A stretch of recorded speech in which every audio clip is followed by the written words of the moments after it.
Magandang araw po sa inyong lahat mga kababayan at welcome back dito po sa PNR. At eto nga mga kababayan, lahat na karma. Ha? Risa na bulabog na, Boying nataranta. Yan mga kababayan, patungkol po riyan ang ating alamin at bibigyan ng komento ngayong araw na ito. Pero bago pong lahat, kung bago ka pa lang at di pa po nakapag-subscribe sa ating munting channel, please don't forget to subscribe. At palike na rin po ng video ito. Maraming salamat po at eto na nga, simulan na po natin to. Sawa na ang bayan ko sa pagnanakaw ng tao.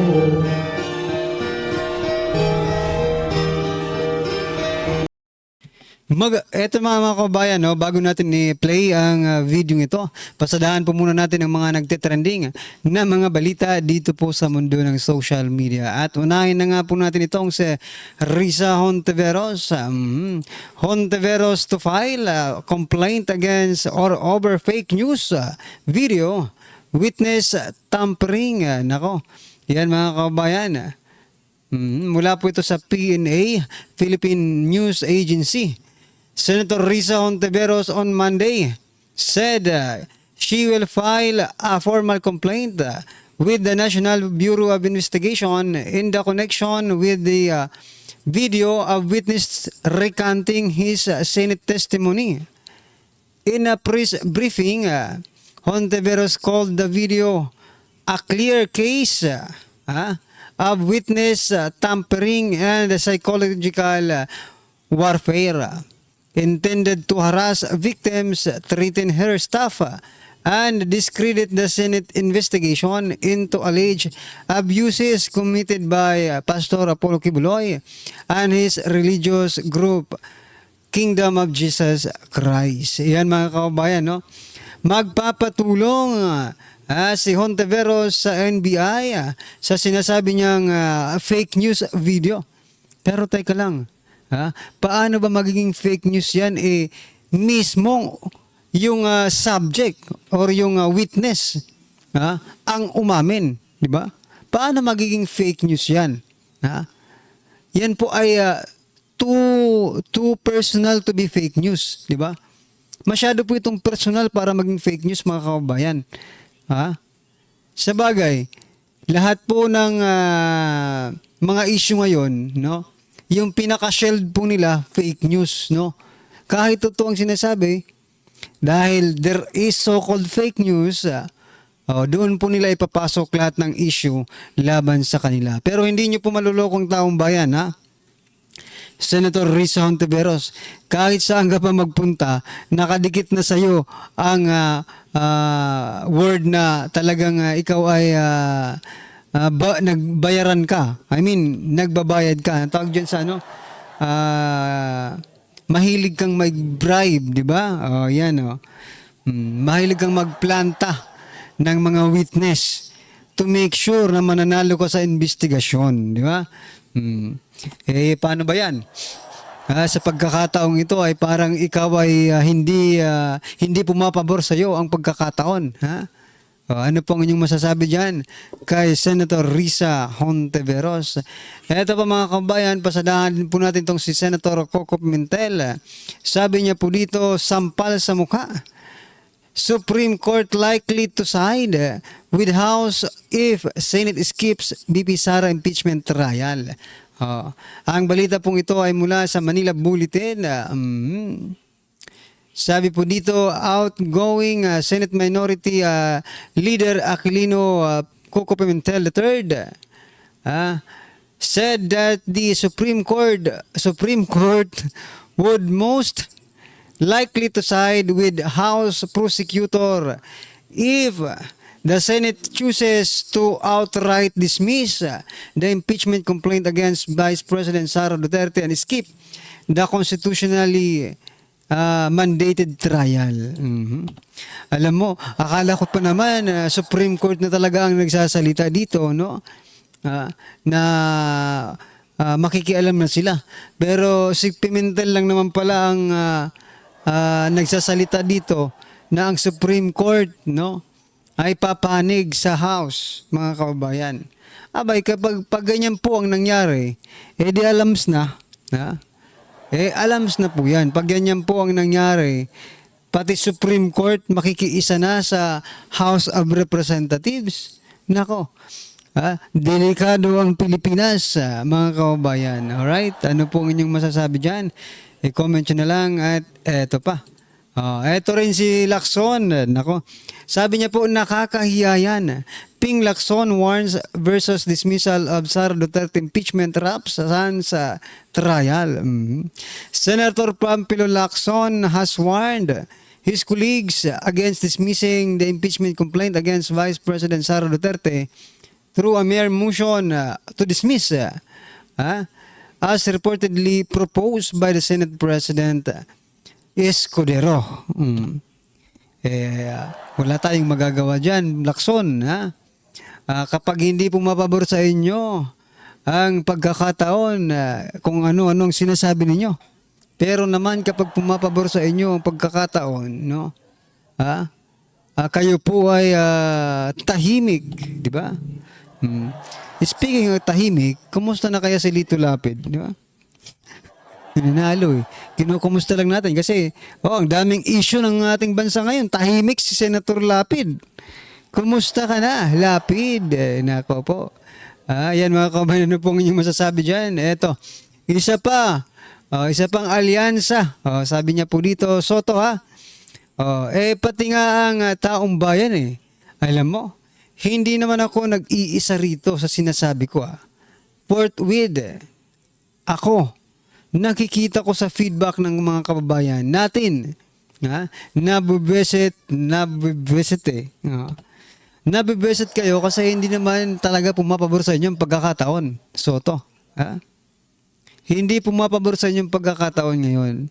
That's why, buisit na buisit kayo sa mga nangyayari ngayon. Di ba? Pero, kapag sabi ko kanina, kapag pumapabor naman sa inyo yung mga pagdidesisyon sa Senado at Kongres sa Kamara, wala kayong imik. Di ba? Ganun talaga ang buhay. No? Well, anyway, let's just understand, no? Kung ano yung nararamdaman ngayon ni Soto. Siyempre, di ba? Alyansa Gusto pa lang ma-impeach si Vice President Sara Duterte ni Soto. So, alam nyo na mga kababayan, tandaan nyo po, Tito Soto, baka sa susunod pa mapabudol pa kayo. Ito pa mga kababayan, si Remulla naman po, Nako, ito pa lang nangyari. BBM or PBBM tinembrihan ni Remulla sa ombudsman. Ipinagbigay alam ni Justice Secretary Crispin Jesus Crispin Remulla, Boying Remulla, kay Pangulong Ferdinand Bongbong Marcos Jr. ang kanyang hangarin na maging kapalit ni Ombudsman Samuel Martires. Nako po. Kapag ito talaga na ilagay sa ombudsman si Boying, nako. Sabi dito, sabi dito sa comment, para hindi matuloy ang kaso niya sa ombudsman. Gusto niya maging ombudsman, kapal na mukha talaga, kawawang Pinas. May kaso pala ito. Sobrang kakapal ng mukha nitong si Remulla, grabe ang kasakiman sa kapangyarihan. May kaso sa ombudsman, tapos may mukha pang mag-apply. Ayun. Kaya naman pala, Remulla. Kaya naman pala gustong-gusto mo, no, na maging kapalit ni Ombudsman Martires dahil ikaw ay may kaso sa ombudsman. Ay nako. Kapag ganyan po ang nangyari, kapag ito po ay pinagbigyan ni President Bongbong Marcos Jr., talagang kabaliwan na ito, kalokohan na ito mga kababayan. May kaso sa ombudsman, siya ang magiging ombudsman. So meaning mga karibyo natin, siya ang lilitis sa sarili niya. Di akwit. Di ba? Panalo na. Wala nang paglilitis pa, wala nang pag-iimbestiga pa. Hay nako. Abang-abangan lang po natin kung anong magiging desisyon dito ni President Bongbong Marcos Jr. Tingnan po natin kung tatablan po sila ng hiya at kakapalan ng pagmumukha. Alright?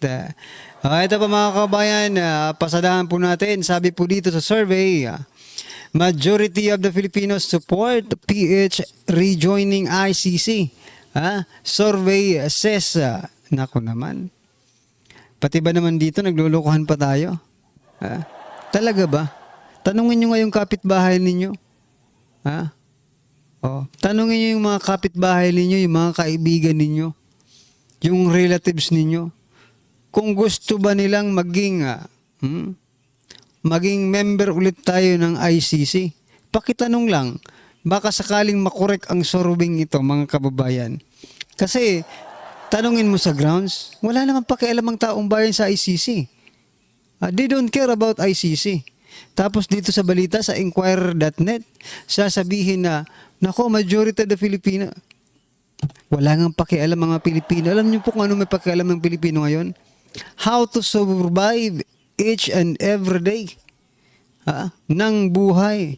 Sa hirap ng buhay ngayon, may pakialam pa ba ang Pilipino sa ICC? Hindi. Ang iisipin lang ng ordinaryong Pilipino, how to survive. Nasa survival mode po tayo ngayon dahil sa mahal na mga bilihin. Di ba? Yan po ang asikasuhin tuloy ninyo nang makatulong kayo sa mga ordinaryong Pilipino. Alright, eto last po natin pag-uusapan mga kababayan. Ako, eto ng epekto. 2 pulis na rumisponde sa magkahiwalay na insidente ng krimen sa QC or Quezon City at Danau City. Napatay ng mga sospek. Kumusta na si Tore? Tore, dapat within 5 minutes mahuli na yung ano na yan yung mga sospek na yan. Sarili nyong hanay yan, di ba? Pulis. Nasaan na ang 5 minutes na response ninyo? Mabigyan lang naman ng katarungan ang pagkagurgor ng 2 pulis na ito. Nasaan na ang 5 minutes na timeline ninyo? Nako, mukhang nabulilyaso kayo Anyway, what I'm trying to point out dito mga kababayan, no? Bakit kasi isa-isa kayo? O, di ba body system naman ang kayo dyan? Siguro nagkataong lang siguro mga kababayan. Pero what I'm trying to point out, no? Sana bigyan nito ng aksyon ni Tore. Gumanti ka, hulihin nyo. Kung pwedeng gumanti na rin kayo. Inayutang buhay ng pulis to. Kriminal. Baka alagaan nyo pa yung mga kriminal na yan. Mga hinayutak kayo. Di ba? Baka alagaan nyo pa yan. Di ba? Sa kulungan, pakakain. Pulis yan Pulis yan mga kababayan. Nako, kung kay panahon ka lang ni former President Duterte, pulis ang binira mo. Yari ka. Yari ka talaga. Anyway, eto mga kababayan, pakinggan po natin at bigyan po natin ng reaksyon. Eto na po. Bigyan natin ngayon ng opinion reaction itong article sa Manila Times. Sinulat ni Mr. Rigoberto Tiglao, kanyang opinion. Title is Romualdez Big Blunder on Sara Impeachment, June 30. Bakit malaking pagkakamali itong ginagawa ni Speaker Romualdez sa pagsusulong sa impeachment ni VP Sara? Yan ang ipapaliwanag ni Mr. Rigoberto Tiglao. Sabi niya, I don't know why President Marcos still has confidence in his cousin, House Speaker Martin Romualdez, to undertake the overarching project to take down Vice President Sara Duterte, the single obstacle to their ambition to remain in power beyond 2028. So, Romualdez's latest conspiracy to impeach the Vice President is his second plot in pursuit of this questionable goal. Okay? So, may nauna na ang plano, hindi nag-succeed. Pangalawa na itong impeachment plot para ang Marcos, Araneta, Romualdez clan to stay in power beyond 2028. Okay, so isummarize ko na lang itong sinulat ni Mr. Tiglao. Ang una, sabi niya, yung pirma. Yung charter change ba na hindi nagmaterialize dahil umalma ang taong bayan. So, kung natuloy sana yon, baka Prime Minister na si Speaker Martin Romualdez. Dahil ang plano, noong May 12 na midterm election, magkakaroon na sana ng plebisito. Tatanungin ng taong bayan kung papayag ba tayo na ma-amend ang konstitusyon, ang form of government natin, mapalitan from present presidential to parliamentary. Ganun ang plano. Kaya lang, umalma ang taong bayan, kaya wala. So, yung COMELEC, nagdesisyon na isang tabi na lang yung perma. So, plan number one, plan A, fail. So, plan B, sabi ni Mr. Tiglao, impeachment naman. Kasi nga, ang balakid sa ambisyon ng Marcos Araneta Romualdez clan to stay in power beyond 2028, si BP Sara. Kasi siya ang front runner, siya ang pinakamalakas. Kailangan matanggal siya para may sakatuparan yung plano na magpresidente si Speaker Martin Romualdez sa 2028. Yun ang sinasabi ni Mr. Tiglao. So, sinamarize ni Mr. Tiglao itong nangyari sa impeachment. Okay. Ito, December 2, complaint endorsed by Akbayan Citizens Action Party Representative Percival Sendanya. So ito, mga leftist ito. Anak bayan. Akbayan pala. December 4, complaint endorsed by Makabayan Coalition Mamamayan Representatives Castro Brosas Manuel. So, another leftist. So, dalawa na. December 2, December 4. Kanya-kanyang papapil ba? So, nauna. So yan mga kabayan, kahit ilang pang impeachment ang impeachment complaint ang ihain nila, no? Kung talagang walang kasalanan si Vice President Sara Duterte, wala talagang pag-asa yan. Biruin mo mga kabayan, no? Nakakailang impeachment complaint na sila, no? Nandiyan pa rin si Vice President Sara Duterte. Na kung talagang pong may kasalanan si Vice President Sara Duterte at naniniwala ang taong bayan na may kasalanan po si Vice President Sara Duterte, kahit walang impeachment complaint, no? Kung talagang naniniwala ang taong bayan na walang may kasalanan si Vice President Sara Duterte, magsisilabasan pong taong bayan para patalsikin po si Vice President Sara Duterte. Dahil nga po nakikita ng taong bayan na wala naman talagang basihan itong mga impeachment complaint na ito coming from the House of Representatives, no? Kaya malabo po yung sinasabi nila. Anyway, ano pong inyong reaksyon, opinion patungkol po dito mga kababayan? Comment nyo na lang po sa baba para at least alam po natin mga kababayan ang inyong opinion. Maraming salamat po. Please don't forget to like the video. Maraming salamat po. Sawa na ang bayan ko sa magnanakaw na tao.